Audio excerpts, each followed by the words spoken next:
ayat 155 sampai 154 yang insya Allah ini hiburan tersendiri nih buat kita ibu-ibu, bapak-bapak semua ketika kita diuji oleh masalah gitu ya.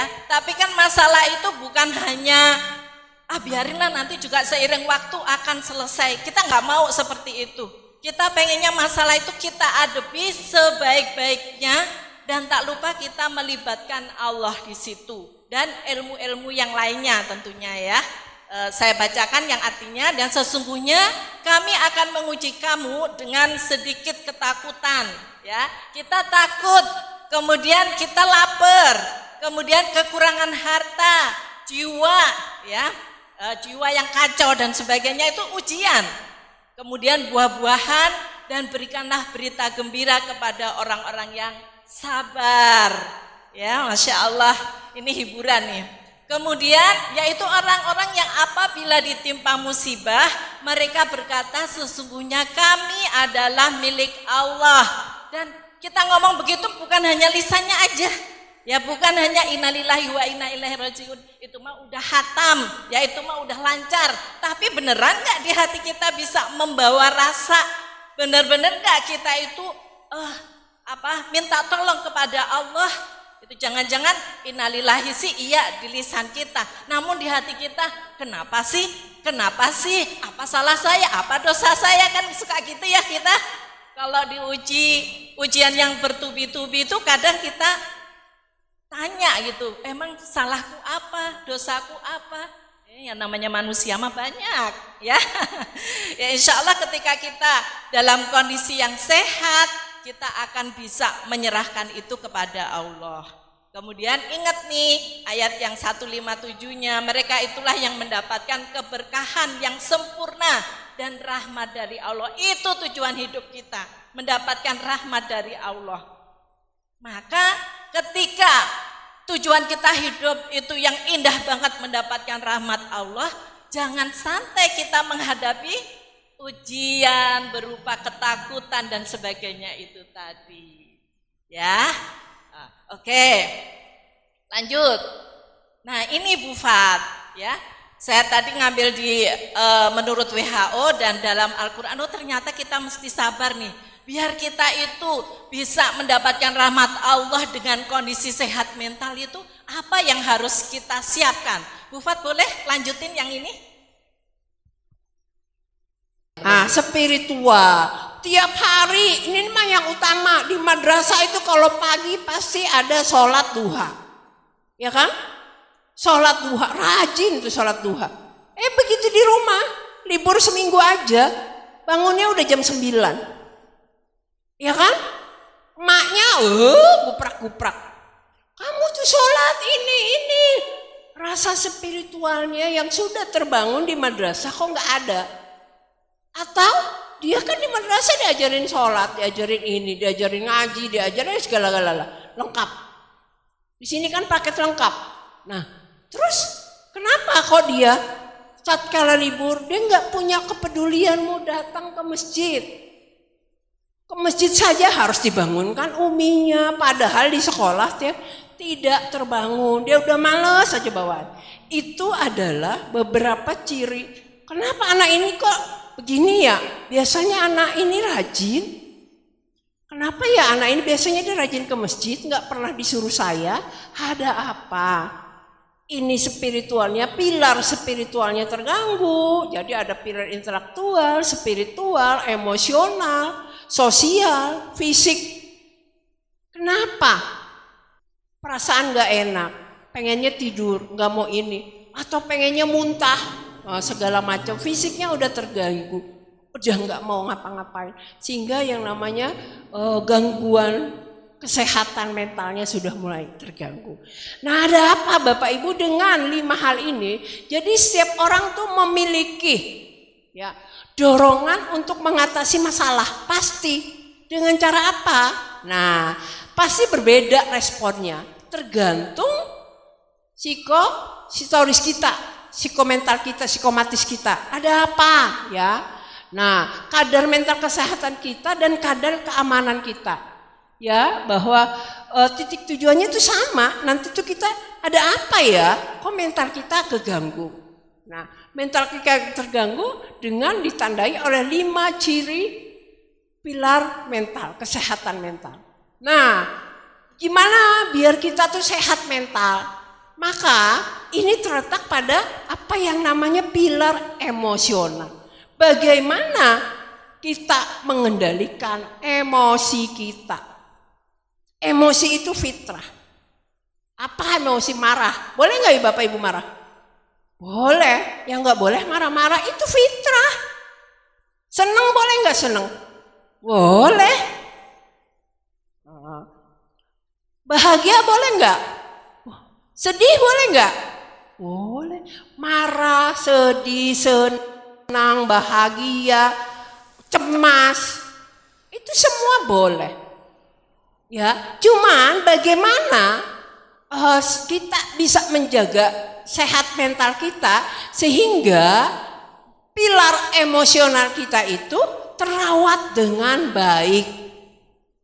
Ya, yang terpenting bagaimana menjaga kesehatan mental kita dengan merawat pilar emosional.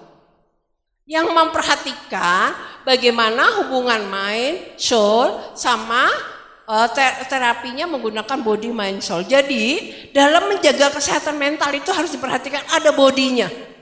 Badan kita diperhatikan terapinya. Badan kita kayak gimana, body kita nih biar mental kita nggak terganggu.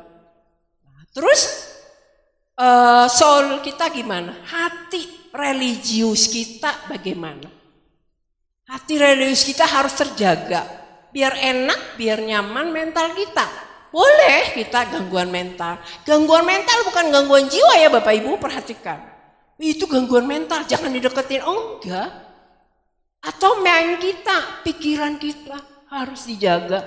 Body, badan kita sehingga pilar fisiknya enggak terganggu. Mind kita, pilar intelektual kita enggak terganggu. Soul kita, pilar spiritual kita enggak terganggu. Nah gitu ya. Oke, next. Umi mau nambahkan? Iya, next. nambah. Sebentar, nambah dulu. Nambah dulu. Itu ya berkaitan dengan sehat mental tadi yang perlu dirawat pun juga ini. Tadi kan Bu Fat menyampaikan tanda-tanda ya. Itu tanda-tanda perlu kita kenalin ya Bapak Ibu. Tapi ini juga kita rawat. Kenapa? Yang dirawat bukan hanya anak, tapi kita sendiri. Karena kesehatan mental orang tua itu sangat mempengaruhi kesehatan mental anak. Begitu juga Bapak Ibu guru agar pesan yang disampaikan nyampe ke anak-anak, maka Bapak Ibu guru juga harus sehat mental. Sebagaimana senjata kita ya Bapak Ibu, kalau kita berdoa biar anak kita jadi orang bertakwa itu ya dalam surat Al-Furqan ayat 74 ya Ustadz ya. Rabbana hablana min azwazina. Nah sebelum ke anak kita dulu, kita dan pasangan dulu. Kita bisa nggak dengan pasangan? Ya Allah, orang qadarullah, Allah itu ngasih pasangannya nggak asik misalnya gitu ya. Tapi kita mesti tahu dulu, kita sebagai pribadi pastikan bahwa kita adalah orang yang mau bertekad, mau berusaha menebar cahaya kebaikan. Sepakat ya Bapak Ibu? Ya jadi kita nanti nggak nuntut orang lain untuk harus baik. Tapi kita dulu baik, ya karena ketika kita itu bisa baik, insya Allah menyebarkan kebaikan ke anak, ke orang lain itu lebih mudah. Makanya kita rawat tuh fisik kita, makan yang baik, olahraga yang cukup supaya apa body, mind, soul kita akan terwujud gitu ya. Dan semua pilar itu berpondasi pada spiritual. Itu yang mesti kita sepakati karena kita muslim. Kuatkan dulu karena modal utama kita adalah spiritual. Itu sudah fix. Dan kebanyakan menurut guru-guru kami, kenapa orang itu susah menerima dakwah ini Ustadz, susah menerima kebaikan. Kadangkala dalam kita mengajarkan spiritual itu hanya sekedar ritual. Rasa itu belum nyampe ke anak-anak. Mungkin itu ya Bapak Ibu yang harus kita perhatikan. Supaya ketika anak balik itu kita udah gak sibuk lagi bangunin anak. Udah gak sibuk lagi nyuruh anak ke masjid. Sudah gak sibuk lagi nyuruh anak gadis kita menutup auratnya. Itu ya, itu yang perlu kita garis bawahi. Jadi selain spiritual, mendidik anak atau berdakwah atau menyebarkan kebaikan itu dengan rasa. Itu kira-kira Bu Fat yang ingin saya tambahkan. Oke, silahkan dilanjutkan. Next. Umi. Ya, saya dulu ya Bu Fat. Ya, itu tadi emosional supaya kita bisa mempunyai keterampilan mengolah rasa, bahasa rasa ya. Ternyata Allah itu punya maksud. Kenapa sih dikasih marah? Kenapa kita mesti kecewa? Kenapa sih kita mesti kesel, sebel dan sebagainya? Ya tadi ambil dari surat Al-Baqarah tadi ya. Nah, ternyata ada maksudnya nih. Maksudnya apa? Yang pertama, emosi itu membawa pesan. Ya, misalnya saya ngomong seperti ini, nanti ada ibu-ibu yang cemberut aja, pengen cepat selesai. Ada ibu-ibu yang menikmati, oh iya ya gitu ya. Itu kan bahasa tubuh tuh nyampe tuh. Ya, tadi Ustadz menyampaikan, yuk Bapak, Ibu kita kasih contoh anak-anak. Anaknya suruh belajar, bapak ibunya juga jangan lupa belajar. Ya, alhamdulillah hadir dalam majelis ilmu itu juga bukti belajar. Sampaikan kepada anaknya, mama juga belajar, Umi juga belajar. Ibunya juga belajar membaca Al-Qur'an. Nih lihat nih, mamanya juga ngapalin nih, apa nih mat, apa mahorizul huruf, subhanallah. Keren ya Ustadz ya. Jadi enggak di sekolahan doang gitu, bukan anaknya doang yang belajar, emaknya juga, bapaknya juga, mumetnya mikirin mat itu juga pusing. Itu kira-kira ya pengalaman. Ya, kemudian emosi juga merupakan energi, ya, energizer, yaitu energi daya yang mampu menggerakkan tubuh, ya, dan jiwa pencapaian sebuah tujuan. Nih, misalnya anak kita di sekolah dibilangin, kenapa kamu nggak bisa gitu ya? Kok nilainya seperti ini? Yang lainnya bagus loh, gitu. Mungkin dia malu kan? Oh iya saya malu. Oh berarti kalau aku malu, aku nanti harus berubah nih, harus belajar, harus bersungguh-sungguh gitu ya, sehingga suatu saat dia bisa mencapai apa yang ia inginkan. Tetapi ketika anak itu tidak sehat, ketika malu malah merasa malu, malah merasa dirinya nggak berharga. Terus terang pengalaman pribadi saya bisa berdiri di sini juga berawal dari malu, dipermalukan orang gitu ya. Oh ternyata gitu ya rasanya dipermalukan orang, berarti saya harus belajar lagi.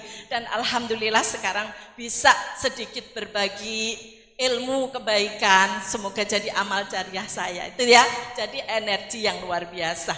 Kemudian yang ketiga sebagai survival, fitur unik manusia untuk mempertahankan hidup. Bapak, Ibu semua yang hadir di sini, kalau nggak punya rasa emosi cinta kepada Allah, cinta kepada anak, nggak bakalan tuh kesini. Ya enggak? Karena pengen belajar, pengen anaknya menjadi orang yang baik, maka Bapak Ibu bisa sampai ke sini. Bapak Ibu guru juga demikian. Semangat untuk berkarya menjadi seorang guru karena cinta, karena mungkin juga kewajiban mencari nafkah itu perjuangannya sampai segitunya. Luar biasa, tetap survive demi keluarga tercintanya. Ya. Kemudian yang keempat adalah sebagai spiritualizer, yaitu fitur unik bagi manusia agar terhubung dengan Tuhannya.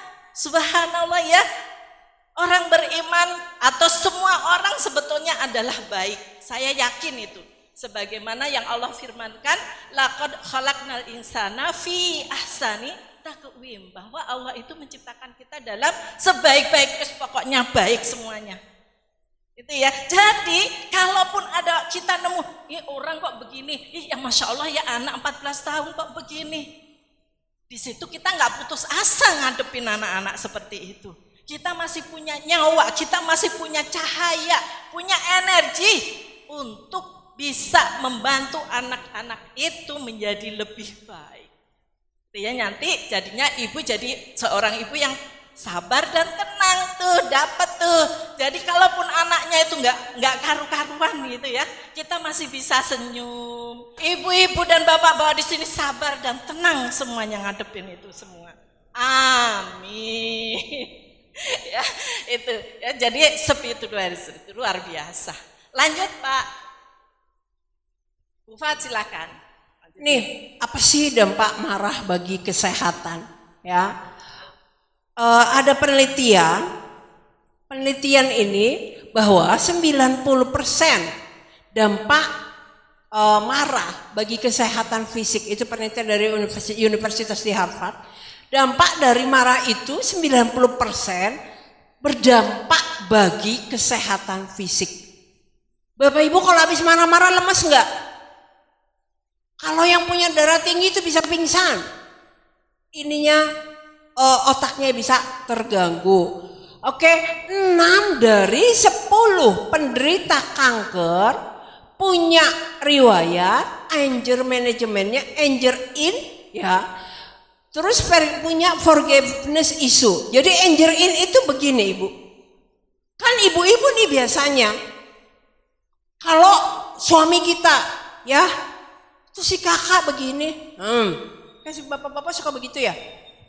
Ya, genteng bocor. Ya kan? Ya, galon habis airnya. Kesel gak ibu-ibu? Bisa enggak marah sama suami? Pasti enggak kan? Dalam hati, ya Allah ya Rabbi, ayah, gitu aja kok enggak ini. Wah, kesel kan? Tuh, ditahan Bapak Ibu. Atau dikeluarin marahnya. Ada yang dikeluarin, ada yang dipendem kan? Nah, yang dipendem itu yang namanya anger in. Marahnya kita tuh ya ke dalam, tapi ada yang keluar. Ayah gimana sih, pesen galon aja kok nggak bisa? Nah, kan gitu ya. Atau kita lagi marah sama anak. Oh, yang tadi kata Umi bilang, anak sampai depan pintu, kita bukan dengan tenang, dengan sabar, tapi langsung, ini bocah ya udah jam gini hari, ini udah kayak ayam aja maghrib baru pulang. Contoh, kira-kira kan kita anger itu keluar, marah kita keluar. Tapi kalau ibu yang ini kan marah tapi dia dengan tenang, dengan sabar, itu anger. Jadi marah itu ada 2 tipe, marah ke dalam, marah ke luar. Kemudian ayah begitu, karena kita anger in Bu, kita pendem. Besoknya ayah bikin begitu lagi, tambah. Kira-kira sehari 2 emosi ayah yang kita pendem. Dibawa terus 1 tahun, berapa kemarahan yang kita bawa? Banyak. Kita bawa tas aja berat enggak? Berat. Ini yang kita bawa rasa marah yang tidak keluar, rasa emosi-emosi kita. Dan kita enggak memaafkan. Itu yang menyebabkan kenapa 6 dari 10 penderita kanker karena ini. Kemarahannya terpendam. Terus dia tidak memaafkan. Nah kayak tadi kita dengar anak kita pulang sekolah. Yona, alhamdulillah anak masih pulang. Alhamdulillah ayah masih bisa dengar. Kan dia juga pun jawabnya, ayah kita kan suami kita masih bisa dengar. Coba kalau suami kita cuek, budak nggak dengar gimana? Kan ibu juga bingung. Nah itu dampak marah bagi kesehatan kita. Terus apa lagi dampak yang lain? Ya, dampak yang lain itu apa ya? Yang ketiga ini apa Umi? Itu aja Bu, nggak usah di. Kita lewat aja ya, next. Ya, jadi sumber. marah itu boleh nggak sih? Sumber aja. Marah boleh, dipendam yang nggak boleh. Yang nggak boleh marah-marah. Cuman marah kita kayak tadi, marahnya itu yang kita atur, kita kendalikan, kita kelola rasa. Kita sadar, kita kesel sama ayah. Udah tanggal segini belum dikasih SPP, ayah gimana sih ini bayaran anak-anak contohnya. Tapi kita sadar, oh iya ya, ayah begitu ya. Nah boleh, anger in itu yang harus kita kendalikan. Marah kita baik marahnya keluar, anger out maupun marahnya ke dalam, anger in itu yang harus kita jaga. Jadi hati-hati dengan rasa marah. Belum lama kasus ibu-ibu di Bekasi, inget nggak anaknya 1 dia bunuh. Dia marah sama suaminya tapi dia tidak bisa menyampaikan. Rasa marahnya dialirkan ke anaknya. Nah itu anger in, tapi dia tidak mampu, tidak memiliki forgiveness. Ayo kita belajar memaafkan, menerima kondisi sambil kita memaafkan. Oke, next. Nambah dulu, Bu Fat tadi udah disampaikan belum, marah itu kayak gitu bentuknya. Oh, yang jadi ini. kalau orang yang marah, Bapak Ibu ya, kalau orang kok tahu-tahu marah, kita jangan menjudge dulu ya. Tapi lihat dulu, kita lihat dari segi emosionalnya. Oh ternyata ketika orang itu yang tampak marah, ternyata dalam hatinya itu banyak sekali perasaan yang belum terselesaikan. Mungkin lelah, mungkin stres, mungkin kecewa. Dan itu kita nggak bisa ngejudge gitu, karena itu psikohistoris mental mereka. Gitu ya, bisa itu terjadi sebelum dia bayi, sebelum dia dilahirkan mungkin ya. Jadi perlu diketahui Bapak Ibu, kalau misalnya nih sejarah Bapak Ibunya dulu itu bertemu gimana, itu juga alarm tersendiri yang kita mesti waspadai gitu ya. Tapi bukan berarti kita di sini putus asa, jangan ya.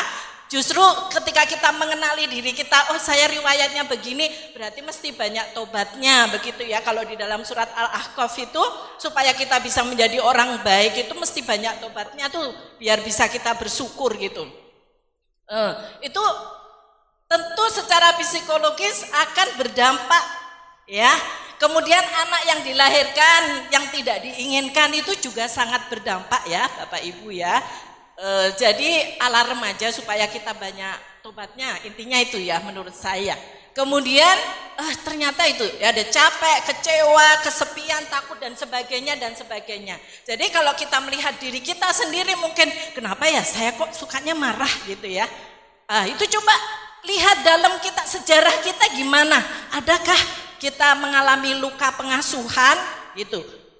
Apakah kita dulu waktu kecil merasa diperlakukan tidak adil oleh orang tua? Merasa ya, bisa jadi orang tuanya sayang banget, tapi yang dirasa anaknya beda.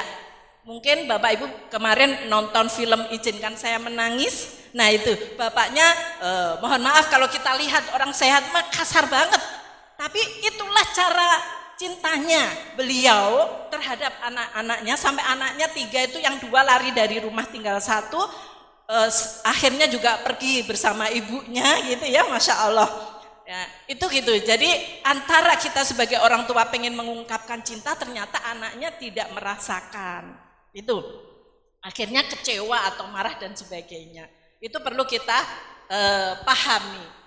Lanjut. Jadi kayak ini Umi ya, marah itu adalah seperti gunung es. Ya. Gunung itu kan meletus Bapak Ibu, lava-lavanya yang panas-panas keluar. Sama, kita yang panas dengan kecewa, emosi dan segala macam keluar menjadi rasa marah. Gitu ya Umi ya.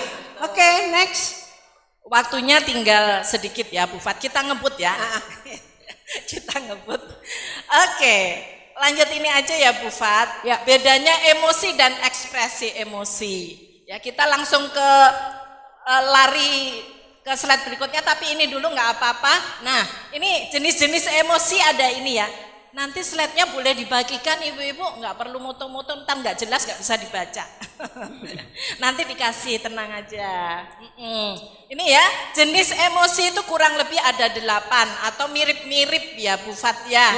Ada kesedihan, terkejut, jengkel, takut, cinta, nikmat, marah, malu, senang, bahagia. Nah itulah, itu jenis emosi. Namun cara mengekspresinya nih yang kadang-kadang kita salah gitu. Kayak misalnya marah kan nggak harus teriak-teriak, marah kan nggak harus banting-banting.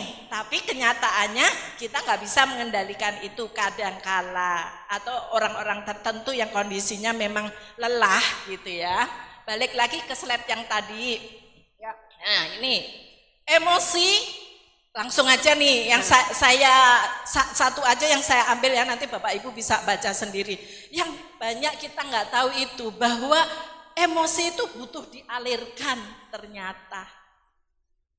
Nah itu ya, karena sifatnya spontan, alamiah, punya manfaat, sering tidak disadari, sifatnya individu. Nah kalau ekspresinya nih yang bisa kita akalin nih, bisa kita latih ya, ketika kita stres bisa dilatih gitu. Ya, nanti kita pelajari. Nah, saya ingin menyampaikan yang emosi itu perlu dialirkan. Misalnya, kalau misalnya ibu-ibu senang, bapak-bapak senang, ekspresinya gimana? Coba Bu, kalau seneng ngapain kalau lagi seneng? Senyum? Nah, atau itu. begini? Atau begini? Nah, kalau anak sekarang kalau lagi seneng kan selfie. Nah, ibu-ibu gimana? Misalnya, kalau misalnya emosi itu tidak boleh dialirkan, sementara ibu itu seneng banget, kepengen ketawa, saya larang tertawa gimana? Enak nggak Bu? Nggak enak, orang lagi seneng nggak boleh ketawa. Coba Bu guru anak-anaknya di kelas, seneng teriak-teriak, ribut, wah gitu ya Umi ya modelnya. Gimana coba tuh anak-anak kita digitukan? Nah, emosinya lagi teriak-teriak, nah, lagi seneng. Nah, sekarang dibalik Bu Fat, kalau emosi itu ekspresinya ke arah negatif, misalnya marah, mukanya marah kayak apa Bu? Pokoknya mukanya ditekuk gitu Nah, ya. kalau yang senang tadi kan sampai loncat-loncat. Nah, kalau marahnya agak kebangetan gimana ekspresinya? Ayo, ibu kalau lagi marah gimana? Bapak gimana kalau lagi marah? Kita larang, nggak boleh marah, nggak boleh. Nggak bisa kan? Nah, itu maksud saya. Ternyata yang namanya emosi itu butuh dialirkan. Dan emosi itu mempunyai kebutuhan yang harus dipenuhi nih. Biar kita nggak stres, biar kita nggak suka marah, makanya kita mesti belajar ini Bapak Ibu ya. Gitu. Jadi bukan makan minum aja Umi ya yang dipenuhi ya? Ya, makan minum itu fisik. Itu dipenuhi, iya. Kita kalau haus kita minum, kalau lapar kita makan. Kita seneng masih teriak-teriak, bisa teriak-teriak atau apa? Dilarang, berarti kan nggak boleh ya, nggak bisa dipenuhi begitu kan Umi ya? Ya. Nah itu Bapak Ibu, jadi jangan lupa selain fisik, psikis kita, mental kita. Oke. Lanjut. Nah ini, ini Bu Fat, kita mesti praktek nih. Ya. Bahagia. Gimana tuh Umi? Ya, emosi bahagia. Jenis rasanya apa? Merasa puas. Nih ibu-ibu nanti kalau mau nerima rapot, kemudian alhamdulillahnya misalnya nilai anak kita bagus, anaknya seneng nggak? Berhak. Misalnya udah nggak remet aja itu udah alhamdulillah. Ya intinya hargailah perjuangannya. Walaupun misalnya nanti rapotnya tidak sesuai yang kita inginkan, marahnya pun juga dijaga. Jangan sampai membuat anak itu semakin ngedon, tapi buat anak lebih semangat lagi. Gitu ya. Nah ini, ya merasa puas, kebutuhannya apa? Orang yang lagi puas, yang lagi seneng, itu perlu bersyukur. Jangan sampai misalnya, nih mama lihat nih rapotku rata-ratanya 8,5 misalnya ya. Wah 8,5 mah dikit, harusnya 9. Ya itu namanya orang tuanya nggak tahu kebutuhan emosi anak. Kalau anaknya datang misalnya dengan gembira, kita ucapkan dulu alhamdulillah anak kita gembira. Karena itu tadi kalau orang mau menerima kebaikan mesti gembira dulu kan, nah supaya nyampe tuh ke hati gitu. Ya, terus kemudian nikmat mah kurang lebih sama, nanti Bapak Ibu bisa baca. Kemudian sedih merasa apa? Ya misalnya nih, sedih kenapa sayang? Rapotku rata-ratanya 7,9. Sedih kan? Terus ditanya anaknya, iya terus kenapa sayang? Gitu ya. Malu mah gitu ya. Udah sedih tambah malu, merasa dirinya kurang pinter misalnya gitu. Berarti ibu nanti nanya, gak apa-apa sekarang mah udah terjadi gitu kan. Berarti ke depan harus apa? Harus belajar lagi. Gimana supaya kita mau belajar? Kurangin jam mainnya. Yuk kita atur gadgetnya. Yuk kita atur main gamenya. Yuk kita atur apalah sesuai dengan kebutuhan anak-anak. Itu ya Bu ya. Nah, jadi begitu. Jangan, ya iyalah orang kamu main mulu, main game terus, ya pantas nilainya begitu. Jangan ya, mulai sekarang enggak begitu ya Bapak Ibu ya, supaya anak-anak kita menjadi anak yang sehat. Masa depan masih panjang, Bu. Ya. Anak baik nggak harus detik ini juga. Kita aja dulu memperbaiki diri. Kita memperbaiki diri, insya Allah nanti perlahan-lahan anak-anak juga akan baik. Yakin, ya. Itu kuncinya adalah yakin. Seberapa yakin kita kepada Allah, itulah kunci kesuksesan anak-anak kita. Lanjut, Ustadz. Marah. Bapak Ibu di rumah jujur aja, antara Bapak anak pertama sama anak bungsu, anak tengah sama anak bungsu gimana? Beda. Pada kondisi ini anak merasa dia diperlakukan tidak adil, ya kan? Gak adil. Terus dia dijolimi, ya kan? Atau anak yang di sekolah nilai rapotnya tadi nggak optimal, gurunya ngomongin jadi jangan kayak si Ari ya, misalnya Ari tuh malas belajar. Kira-kira anak merasa marah nggak? Ekspresinya saat itu dia merasa tidak adil. Kok Bu Guru kayak gitu ya?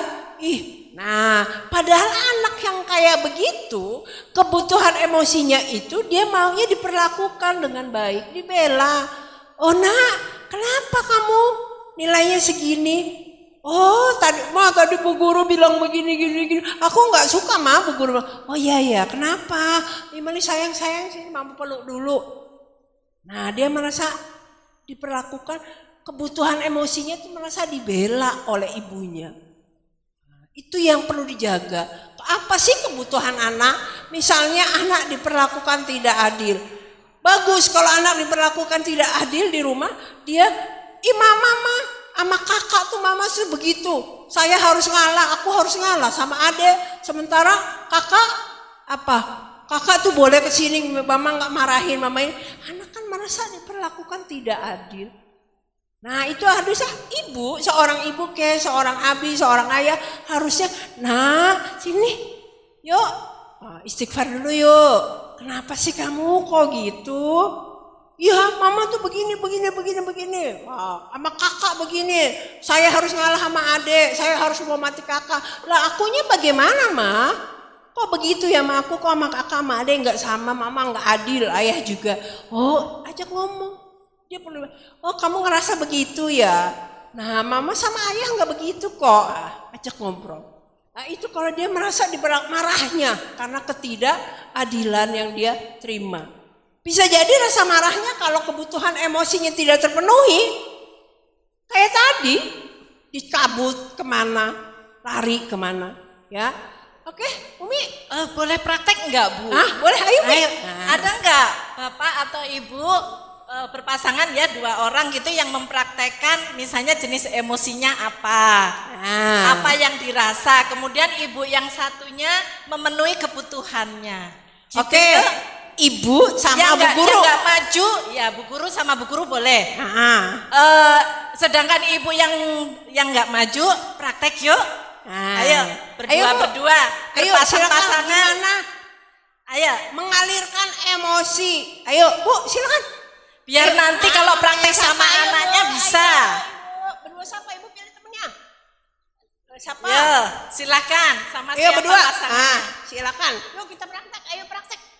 Maju Bu. Ayo kita praktek di sini. Bagaimana sih memenuhi emosi? Ibu-ibu yang nggak maju juga praktek. Praktek Ayo. pasangannya sama temennya. Sini Bu. Ibu mau emosinya apa?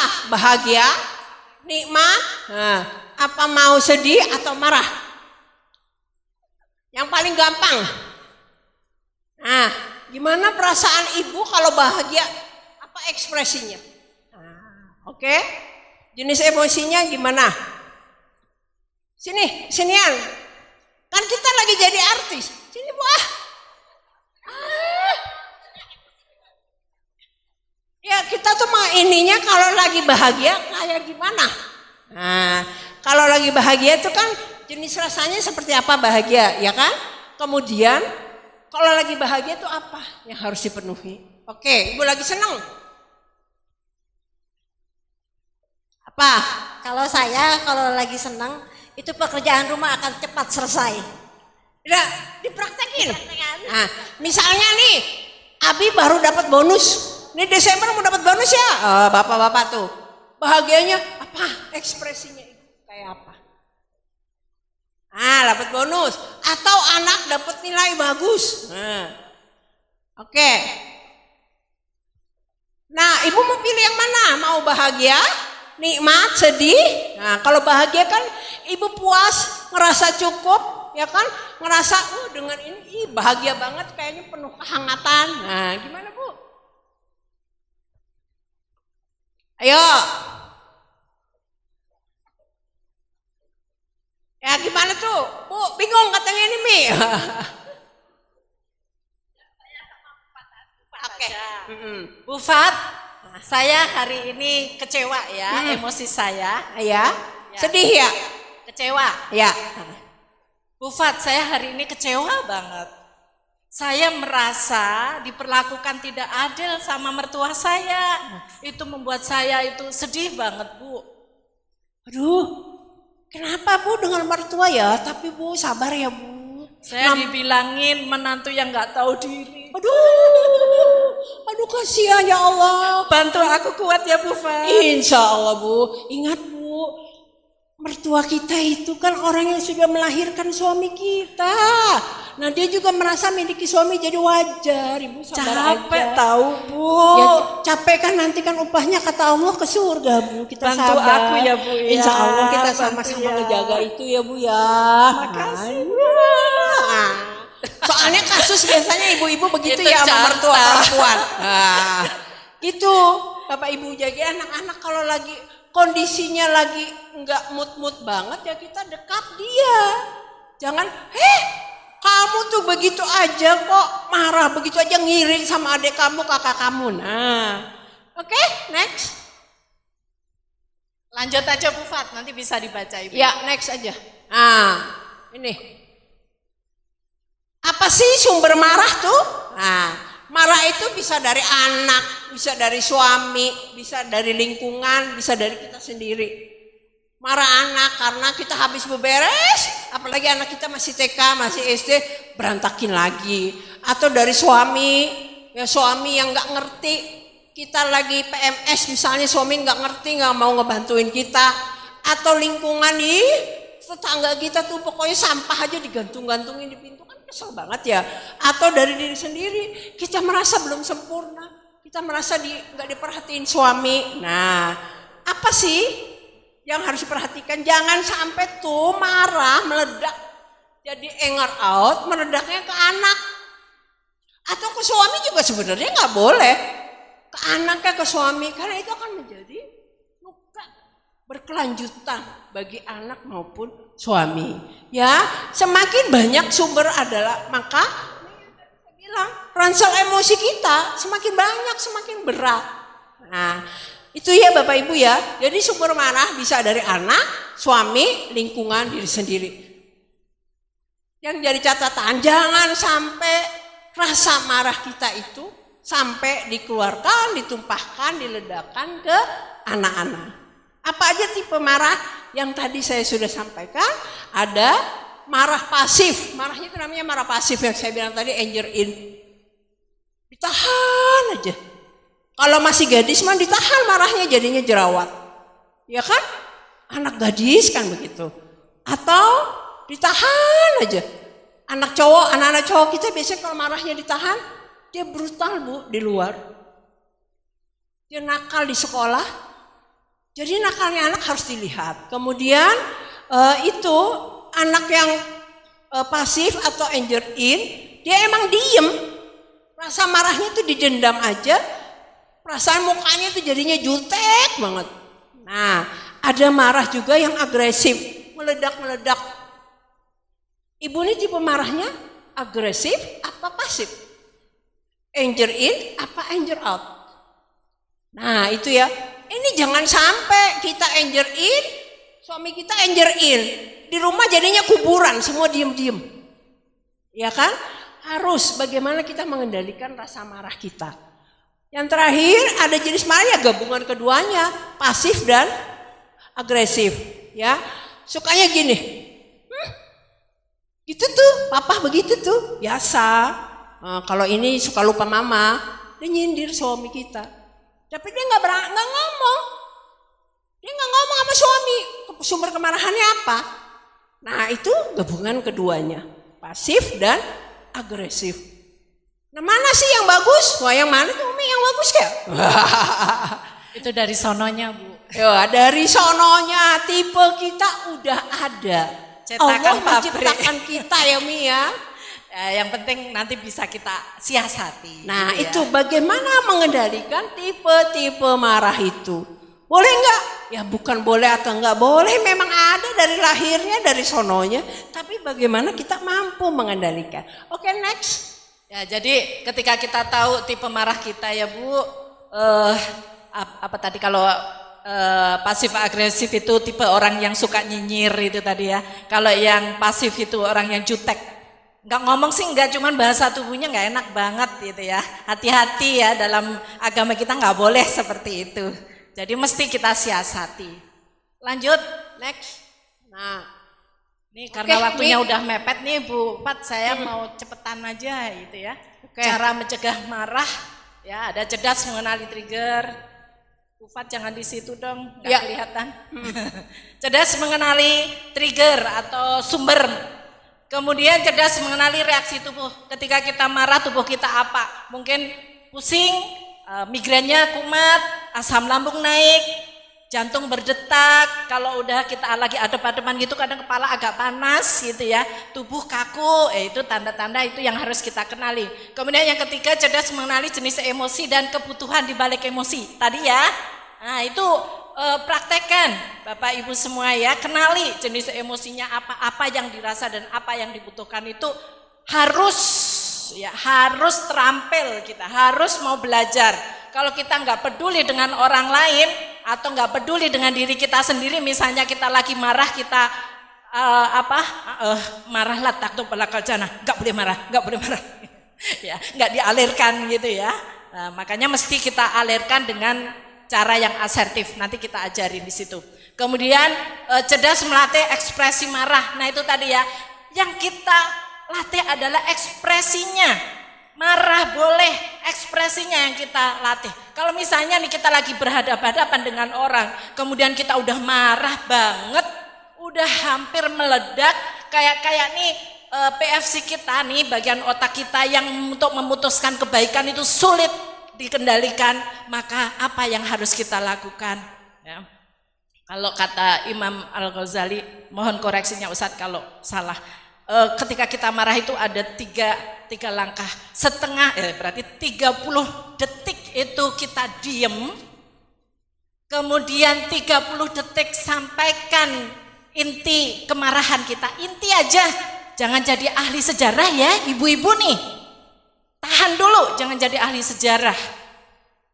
30 detik itu kita sampaikan apa yang kita inginkan, dan 30 detik lagi kita diam dulu. Nafas panjang, tahan, keluarkan pelan-pelan. Ya insya Allah itu cara kita mengkondisikan tubuh kita supaya detak jantung kita lebih pelan. Ya, kemudian aliran darah kita juga lebih pelan. Dan hormon-hormon kortisol agak mereda sehingga PFC kita, pikiran kita yang untuk memutuskan memilih kebaikan itu bisa bekerja dengan baik.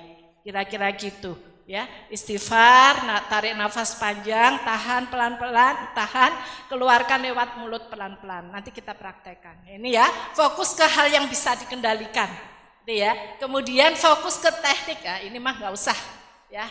Tadi sebetulnya udah praktek, cuman kurang ini, nggak apa-apa. Lanjut aja. Nah ini tahap melepaskan atau mengalirkan emosi. Ini ya intinya nanti kita di sini.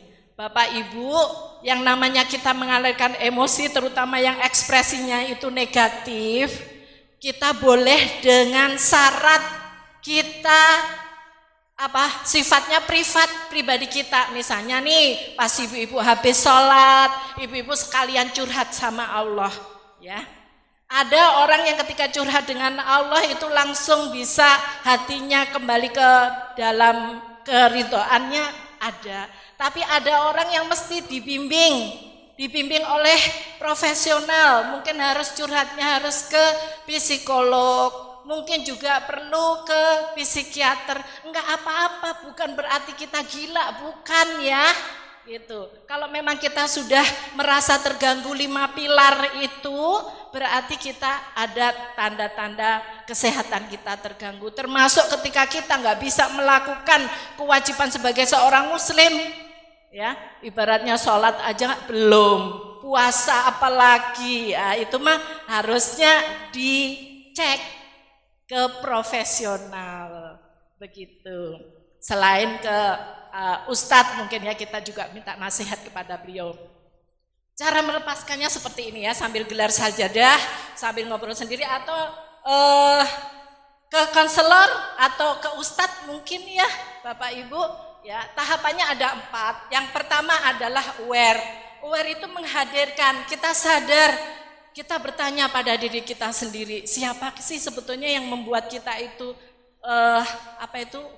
membuat stres gitu ya. Mungkin kita lagi marah, lagi kecewa, lagi kesel, itu tadi ya kita identifikasi Bapak Ibu ya, kita tulis aja. Kemudian kita mau menyelesaikan yang mana dulu nih, tema apa, ambil satu tema. Kemudian ini pakai tahap ini. Yang pertama, hadirkan kesadaran penuh siapa orang yang kita merasa terzolimi, hadirkan. Kemudian yang kedua, akui rasanya gimana sih digituin gitu ya. Kayak saya tadi misalnya, saya kecewa sama mertua saya, rasanya saya merasa nggak dihargai gitu ya. Nggak apa-apa. Kemudian di tahap berikutnya yaitu saya memperbolehkan, mengekspresikan saya marah gitu ya. Bilang aja saya marah ya Allah, sebetulnya saya nggak maksudnya begitu. Kita boleh ngeles tuh di proses itu. Ya, kita puas-puasin tuh ngobrolnya, baik ngobrol sendiri, ngobrol sama Allah, tapi pastikan mertua nggak tahu ya. Parah nih kalau tahu. Terus kemudian yang terakhir nih, yaitu uwe itu kita mesti memilih ya, memilih dan memutuskan secara sadar bahwa saya pengen memaafkan, ya. Menurut penelitian para ahli, kalau kita itu disakiti, merasa disakiti, kita boleh kok mengembalikan perasaan saat itu gitu ya. Mengembalikan hati kita sendiri ya, bukan ke orang lain, bukan ke diri kita sendiri. Kemudian kita memilih untuk memaafkan dan berpasrah kepada Allah agar semua itu segera dimudahkan. Kalau misalnya nih hari ini saya sudah memproses, ternyata agak lega ya gitu. Besok juga begitu lagi Bapak Ibu ya. Kalau kita masih merasa kayaknya baru 75% nih di hati gitu ya. Kecewa saya masih 75%, berarti besok saya harus begitu lagi. Sampai benar-benar saya dengan mertua saya itu merasa dekat sekali, dan benar-benar ketika saya ingat ayat Allah misalnya tentang Bismillahirrahmanirrahim itu sudah benar-benar menyatu gitu ya, menyatu. Saya dengan orang tua saya sekarang udah begini, udah bisa beliin baju, beliin hadiah gitu ya, memberikan masakan yang istimewa, udah nggak jutek lagi gitu ya, seperti itu. Dan ternyata luar biasa kata teman-teman ya, yang pernah melakukan begitu dan juga pengalaman saya gitu. Ternyata ketika kita mau memproses dan untuk memaafkan itu, mereka ngerasa kok, karena memaafkan itu adalah kebutuhan pribadi kita. Nah, itulah kenapa kita mesti kembali ke diri kita. Kita nggak bisa menuntut ke orang lain gitu. Kita nggak bisa nuntut suami kita harus begini dan begitu. Tetapi yang bisa kita rubah adalah respon kita gitu. Walaupun Allah kasih takdir suami kita seperti ini atau seperti itu, anak kita seperti ini dan seperti itu, tapi kita punya cahaya, kita punya kekuatan, kita punya ilmu yang bisa merespon semuanya itu dengan tenang dan sabar. Dan itu subhanallah Bapak Ibu ya, sedikit banyak saya sudah mempraktekkan ilmu-ilmu seperti ini yang memang luar biasa. Ternyata kebaikan itu benar-benar menyerap ya, menyerap dan nular ya, cahaya itu nular ke orang-orang sekitar kita. Wallahu a'lam bishawab. Kayaknya ini saja Bu Fat. Kalau yang terakhir itu kan butterfly heart ya. Ya, yang terakhir. Nah, ini. Silakan Bu Fat mau lanjutin ini aja. Ya. Ini sebetulnya sama saja seperti teknik yang saya sampaikan tadi ya, dari Imam Al-Ghazali. Intinya mah kita cuman nafas ya, kita atur penafasan aja. Ini kebetulan caranya begini. Banyak teknik-teknik yang lainnya yang intinya untuk itu saja Bu, memperlambat detak jantung dengan olah pernafasan ya. Oke, kita praktek Umi. Gimana Umi? Nah. Kayak kupu-kupu.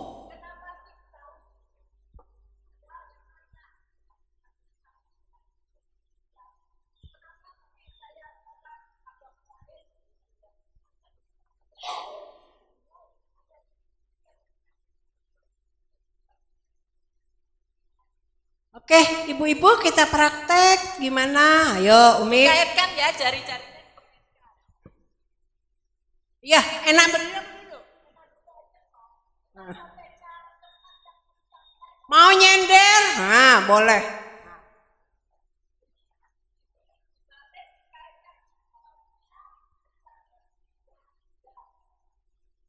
Oke, jempolnya dikaitkan ya Umi.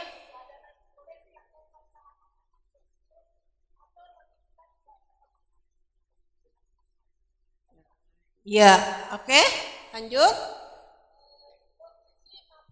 Pejamkan, kemudian kita tarik nafas panjang dan jari-jarinya digerak-gerakkan ya. Jari-jari digerakkan. Kenapa kita mesti merem?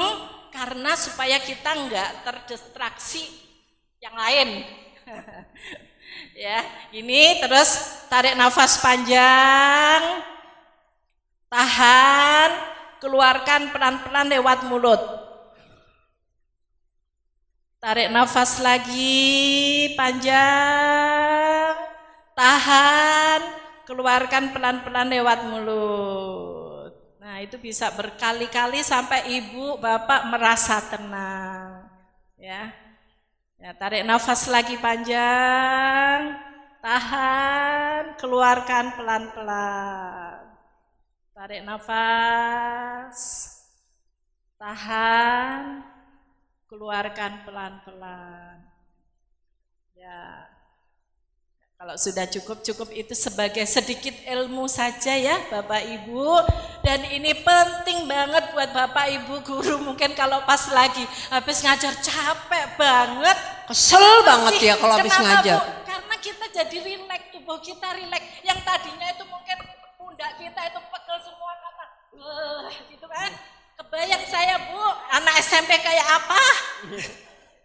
Saya pernah ngajar tapi ada anak SMA gitu, anak SMA aja kayak gitu Bu Fat gitu. Itu dulu.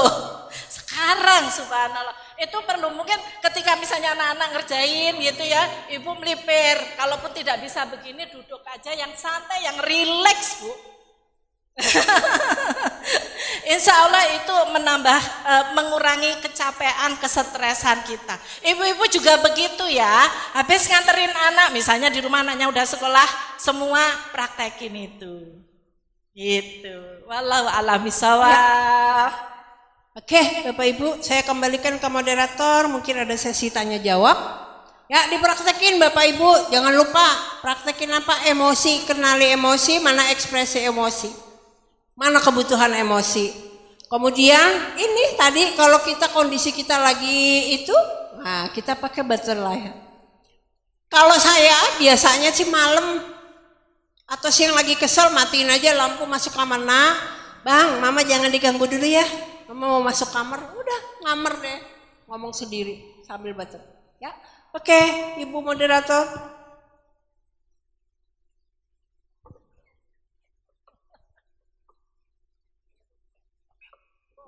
Baik, terima kasih banyak kepada kedua pemateri kita hari ini. Masya Allah banget ya Bapak Ibu ilmunya.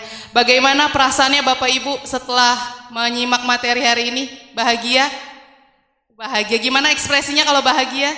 Ya, full senyum ya.